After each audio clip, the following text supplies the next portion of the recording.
Vous avez toujours pensé que le pouvoir se conquiert à force ouverte, que celui qui commande est celui qu'on voit en premier, celui qui parle le plus fort, celui qui occupe le devant de la scène.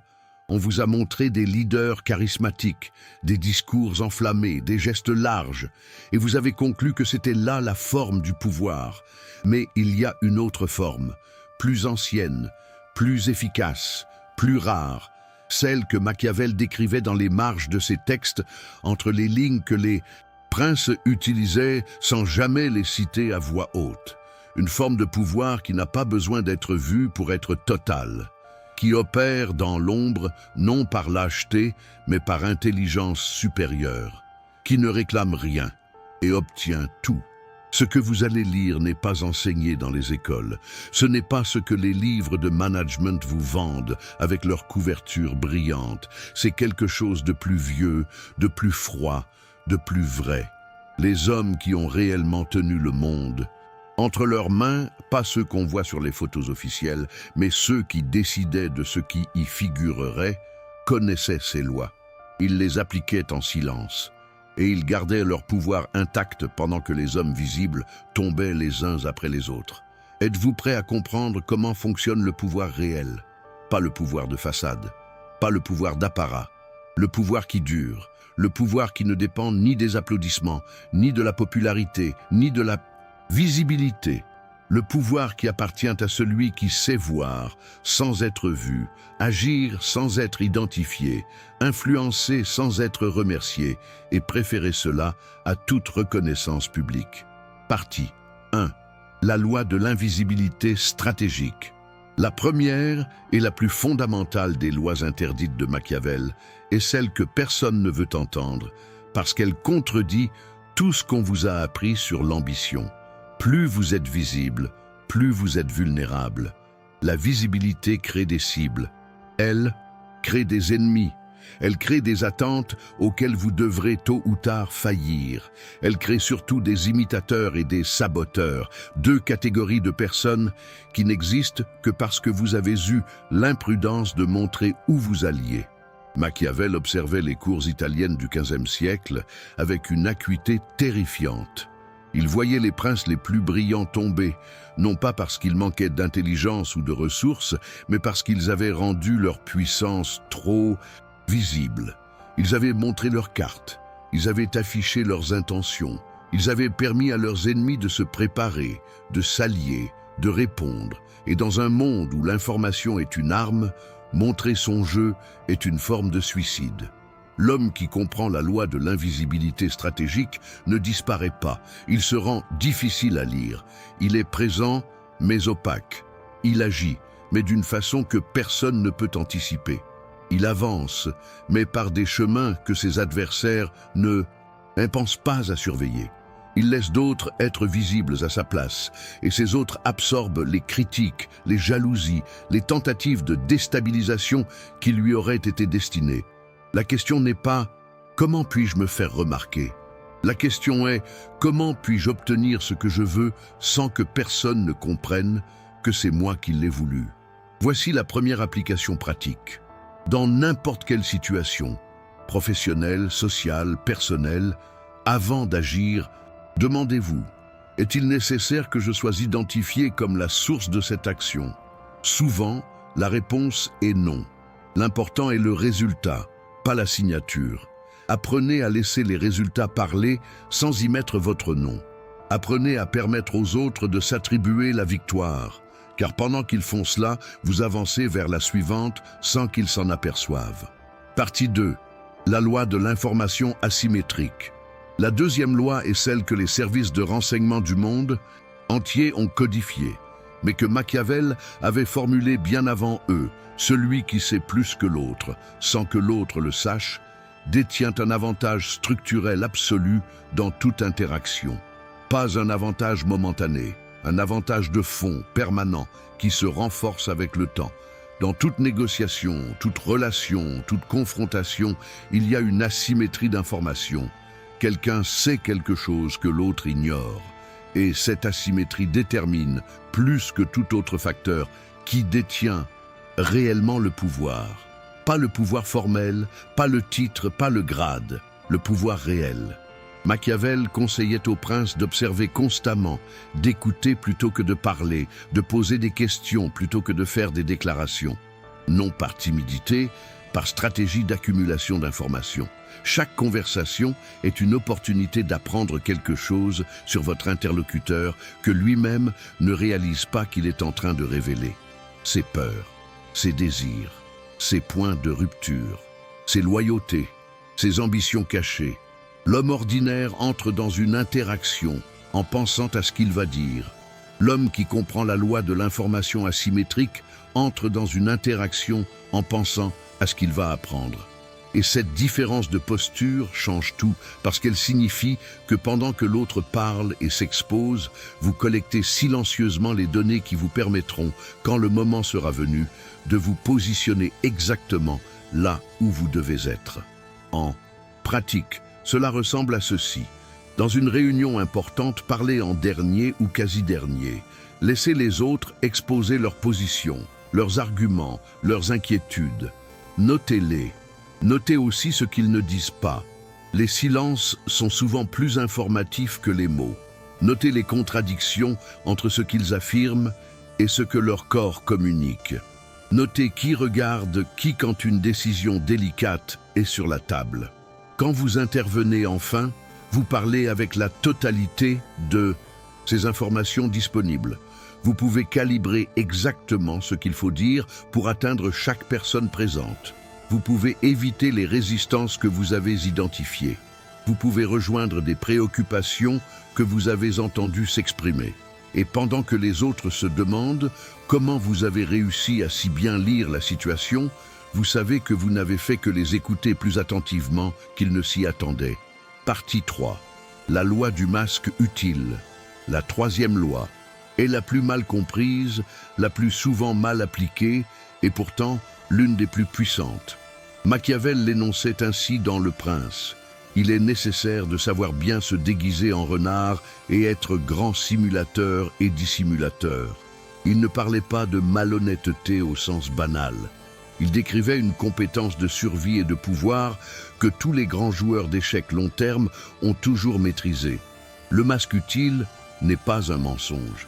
C'est le choix délibéré de la facette que vous présentez selon le contexte et l'audience.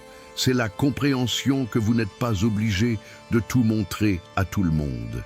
Que votre complexité intérieure, vos vraies ambitions, votre force réelle sont des actifs qu'il serait stupide de distribuer sans discernement.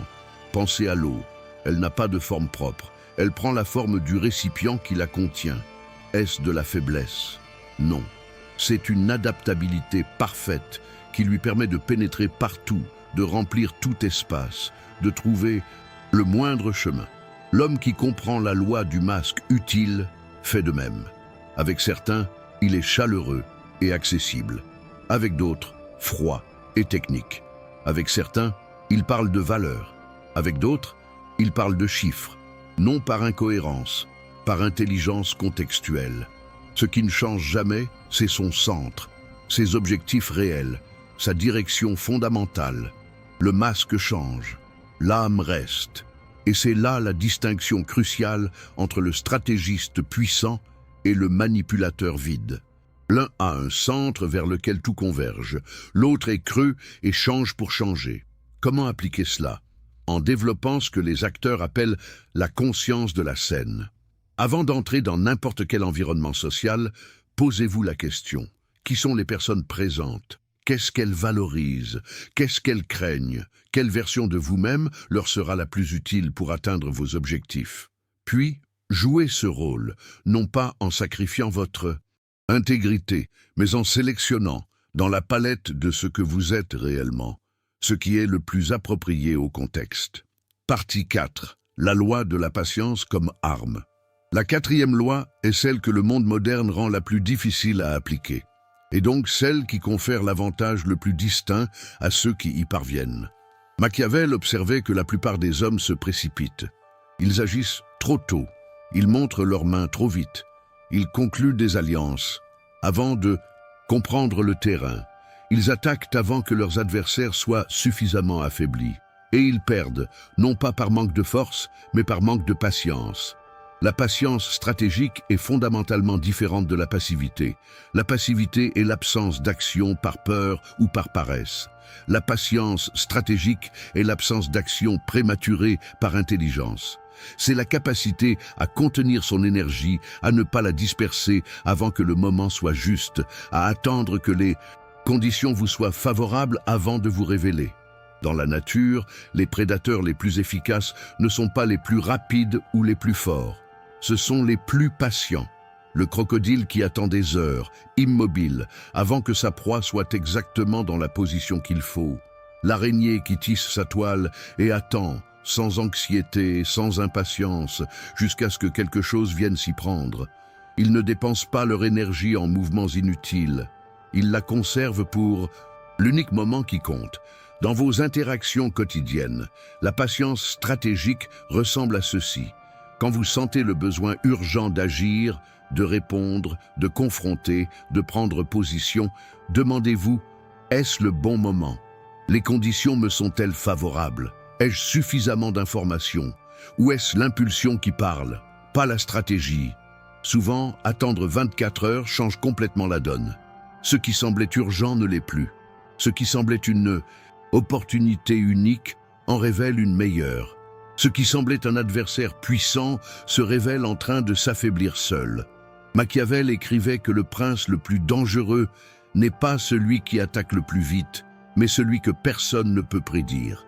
Et l'imprévisibilité naît précisément de la patience, de cette capacité à ne pas répondre aux provocations quand elles surviennent, à ne pas saisir les opportunités au premier signe, à laisser les autres se fatiguer dans leur certitude, pendant que vous conservez la vôtre intacte.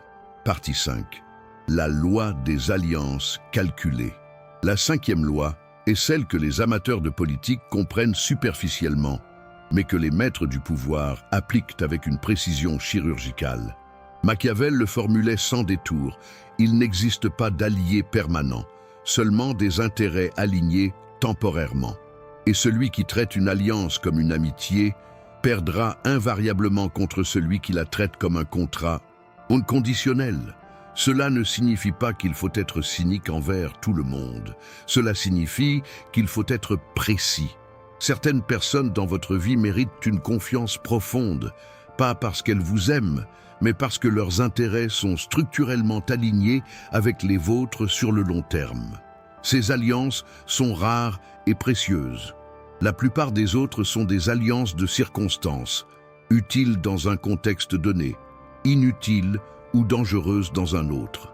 L'erreur que la plupart des gens font est de traiter toutes leurs relations comme s'ils n'en avaient qu'un seul type. Ils font confiance à tout le monde comme s'il s'agissait d'amis proches, ou se méfient de tout le monde comme s'il s'agissait d'ennemis. Machiavel enseignait une 3e voie, la catégorisation précise. Qui dans votre entourage a des intérêts alignés avec les vôtres sur le court terme, sur le long terme? Qui n'a d'intérêt à votre réussite que tant qu'elle n'éclipse pas la sienne? Qui ferait semblant de vous soutenir pour vous observer de près? Cette cartographie des relations n'est pas paranoïa, c'est hygiène stratégique. Elle vous permet de donner à chaque relation exactement le niveau de confiance qu'elle mérite, ni plus, ni moins, et de ne jamais être surpris par une trahison, parce que vous avez toujours vu que les conditions pour qu'elle survienne étaient réunies.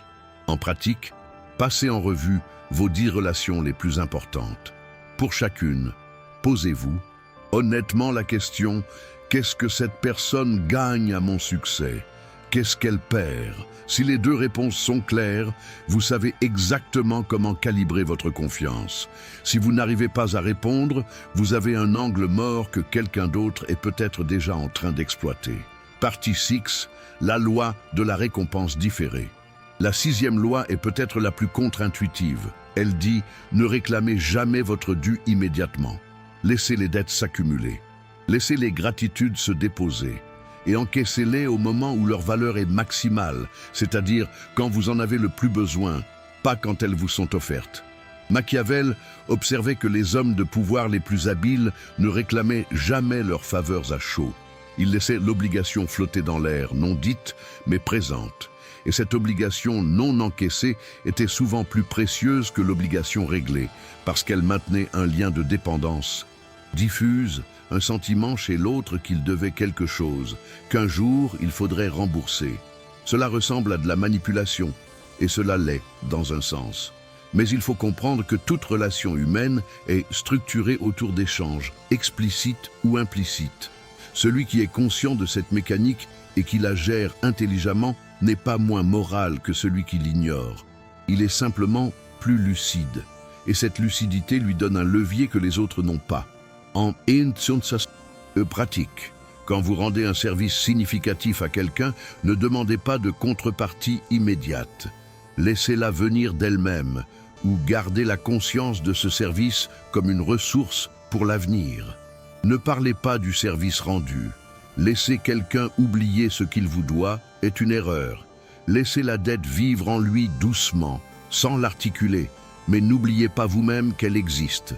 Et quand vous avez besoin de quelque chose, encaissez, non pas avec agressivité, mais avec la légèreté de celui qui sait que la demande est légitime. Partie 7. La loi de l'ennemi utile. La 7e loi est celle que les ambitieux naïfs comprennent à l'envers. Ils pensent que le but est d'éliminer tous leurs ennemis, de résoudre tous les conflits, de construire une vie sans opposition. Machiavel savait que c'était une chimère, et pire, un objectif contre-productif, car les ennemis sont utiles. Ils vous définissent, ils vous forcent à vous améliorer. Ils maintiennent votre vigilance là où la sécurité vous rendrait complaisant. Un homme sans opposition devient flou, ses contours s'effacent. Il n'y a rien contre quoi pousser, rien qui l'oblige à clarifier ce qu'il est, ce qu'il veut, ce pourquoi il se bat. L'opposition crée la définition, et la définition crée le pouvoir. Mais Machiavel allait plus loin.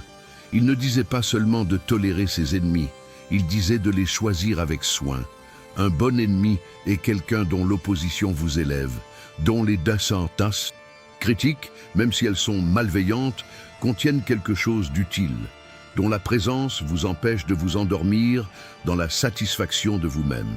Un mauvais ennemi est quelqu'un qui vous abaisse sans vous apprendre rien, qui consomme votre énergie sans vous rendre plus fort. La loi de l'ennemi utile dit donc, identifiez vos oppositions actuelles, lesquelles vous forcent à vous dépasser, lesquelles ne font que vous épuiser. Gérez les secondes aussi vite que possible, non par une confrontation, mais par désengagement. Et avec les premières, maintenez une distance suffisante pour qu'ils continuent de fonctionner comme un aiguillon sans jamais avoir les moyens de vous détruire. Partie 8. La loi du silence avant l'action. La 8e loi est celle que les impulsifs paient le plus cher ignorer. Elle dit simplement « annoncer le moins possible avant d'agir ». Le silence qui précède l'action est une des formes de pouvoir les plus sous-estimées qui existent. Quand vous annoncez vos intentions à l'avance, vous perdez sur plusieurs tableaux simultanément. Vous permettez à vos adversaires de se préparer. Vous créez des attentes auxquelles vous devrez répondre. Et si vous échouez, la défaite sera d'autant plus visible. Vous dépensez une énergie précieuse à justifier et convaincre au lieu d'agir. Et surtout, vous abandonnez l'effet de surprise, qui, dans tout domaine, est l'un des avantages tactiques les plus décisifs. L'homme qui agit en silence, qui présente les faits accomplis plutôt que les intentions annoncées, opère dans un espace où ses adversaires ne peuvent pas se positionner contre lui parce qu'ils ne savent pas où il va. Et quand ils comprennent ce qui s'est passé, c'est déjà fait. La réalité est établie. Le pouvoir est pris. Il ne reste plus qu'à gérer les réactions, ce qui est infiniment plus facile que d'avoir à vaincre une résistance organisée à l'avance. Cela ne signifie pas qu'il ne faut jamais communiquer ses projets. Certaines communications sont nécessaires pour construire des alliances, obtenir des ressources, coordonner des efforts. Mais la règle de base est communiquer le minimum nécessaire, au moment nécessaire, aux personnes nécessaires. Pas plus. Chaque information supplémentaire que vous donnez gratuitement est un avantage que vous cédez. Partie 9. L'intégration. Devenir l'architecte invisible. Toutes ces lois convergent vers un seul idéal.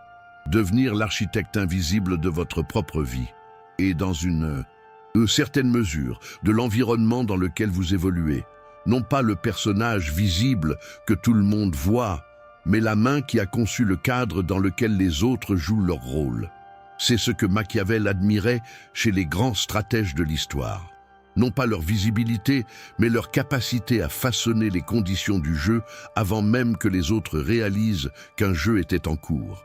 À créer les situations dans lesquelles ils ne pouvaient que gagner. Non pas parce qu'ils étaient les plus forts dans l'instant, mais parce qu'ils avaient construit le terrain à leur avantage bien avant l'affrontement. Devenir cet architecte demande du temps, de l'observation, de la discipline, la capacité de différer les gratifications, de résister à l'envie d'être reconnu, d'être applaudi, d'être vu comme la source de chaque succès. C'est là le paradoxe final. Les hommes qui exercent le pouvoir réel dans le monde sont rarement ceux qu'on connaît. Ils ont préféré l'efficacité à la célébrité, la durabilité à la gloire passagère, l'ombre à la lumière. Et cette préférence n'est pas un sacrifice, c'est le choix de la forme de puissance la plus complète, celle qui ne dépend d'aucun public, d'aucune audience, d'aucune approbation. Celle qui existe indépendamment de ce que les autres pensent, disent ou croient. Celle qui est à vous seul, dans le silence de votre propre architecture. Vous avez maintenant les 8 lois, non pas comme des formules à appliquer mécaniquement, comme des principes à intégrer lentement, un contexte à la fois, jusqu'à ce qu'ils deviennent une seconde nature, jusqu'à ce que vous n'ayez plus besoin de les penser, ils seront simplement la façon dont vous opérez. Si quelque chose en vous a reconnu une vérité dans ces mots, si vous avez senti que vous avez toujours su intuitivement que le pouvoir fonctionnait ainsi, mais que personne ne vous l'avait jamais dit clairement, alors laissez une trace. Écrivez dans les commentaires « Je construis en silence », non pour l'algorithme, pour sceller le pacte avec la version de vous-même qui a décidé de comprendre le jeu tel qu'il est réellement joué, pas tel qu'on vous a dit qu'il devrait être. Ici, pas de confort, pas d'illusion, juste la mécanique froide du pouvoir et les outils pour en devenir l'architecte.